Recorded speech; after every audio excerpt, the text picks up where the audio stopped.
Hello guys, welcome to my channel. Welcome to another video. I know it's been a while, almost a year that I've shown my face, and the thing is I've been quite busy. In fact, when I tell you I've been busy, I've been literally busy.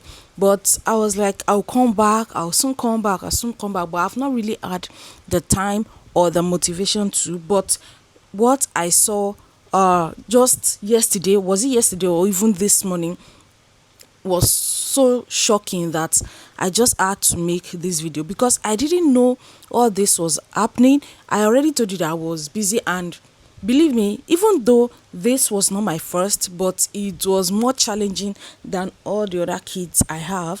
But so that was the reason.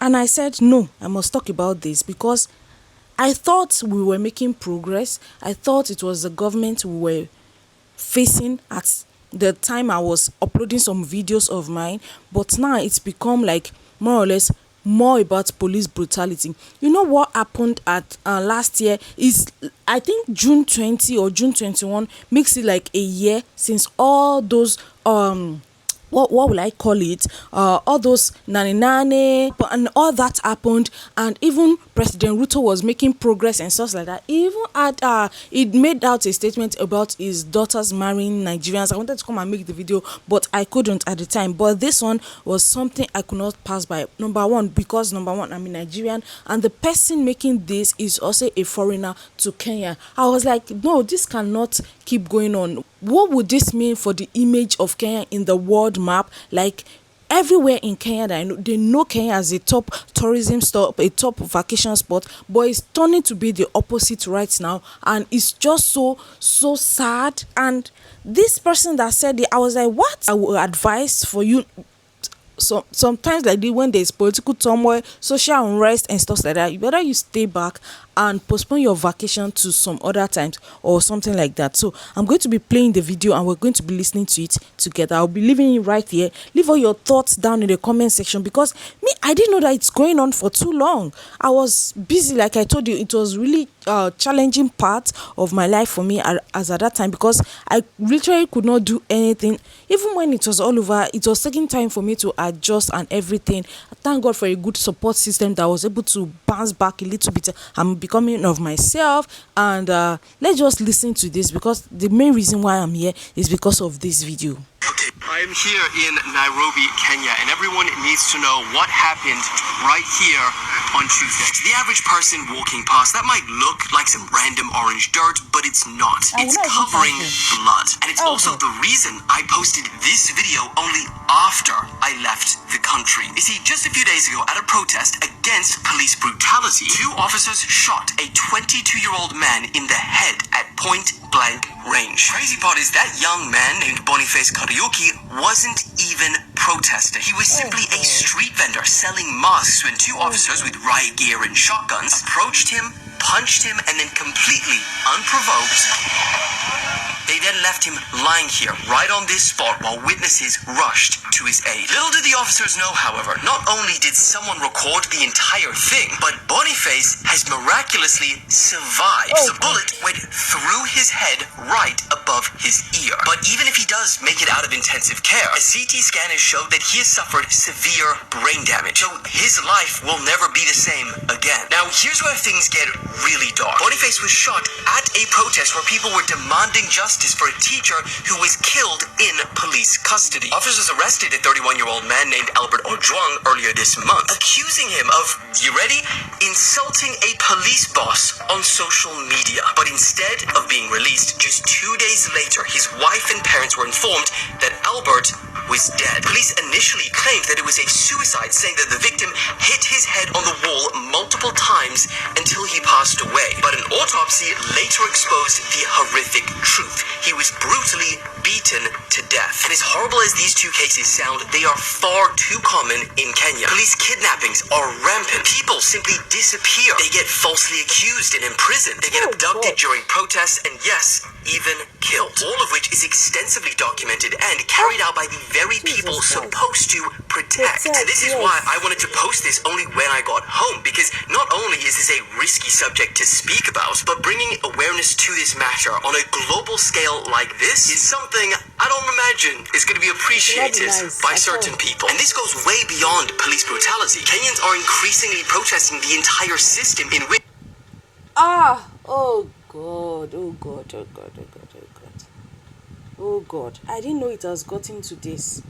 And I'm posting this video on the 25th of June, which the bigger man, the manual is supposed to be happening. I don't know. Kenya just has this special place in my heart that I can't just let go.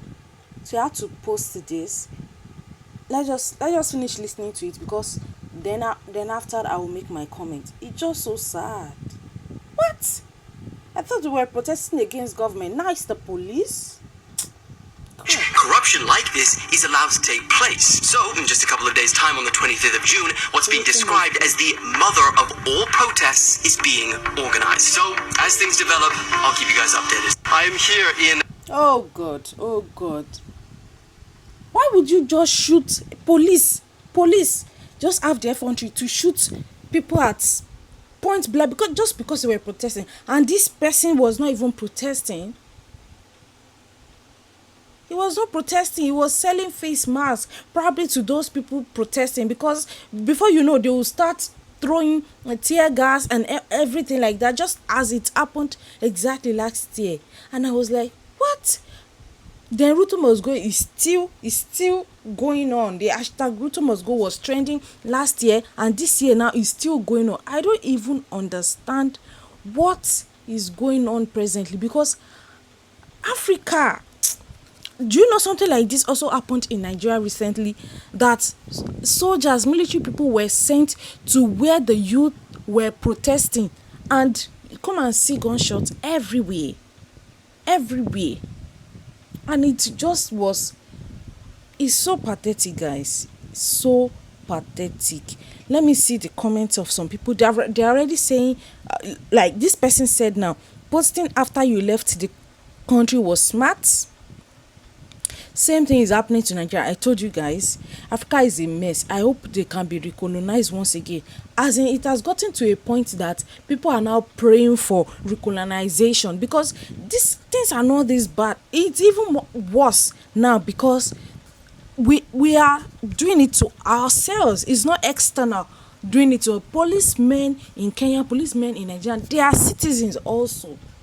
They are brothers and our sisters. So why do they feel they are different? Even here in Nigeria, the citizens are clamoring for them to get a better payment. And it's just, this person says stop police brutality in Africa as a whole. I stand with Kenya, I stand with Nigeria. Is simply telling the world that Kenya is not safe anymore. And this person has 13.3k likes. I absolutely agree. Like I said earlier, Operation Don't Go to Kenya for now. Like, reach the room, guys. And I'm so happy he posted this after he has left, because who knows what they will have done to him. Oh God. And people are thanking, OMG, as a Kenyan, I'm thank you for using your platform to talk about this. That's why if you check my content, you will know that I've not been active for a while, but I just couldn't let this go.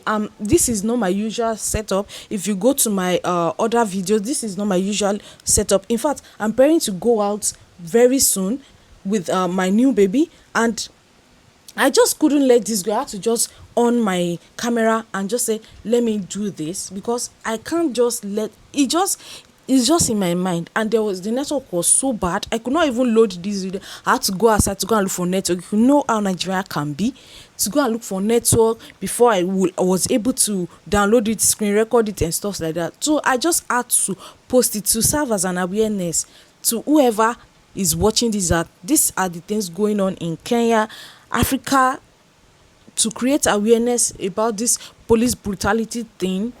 It's not supposed to be so.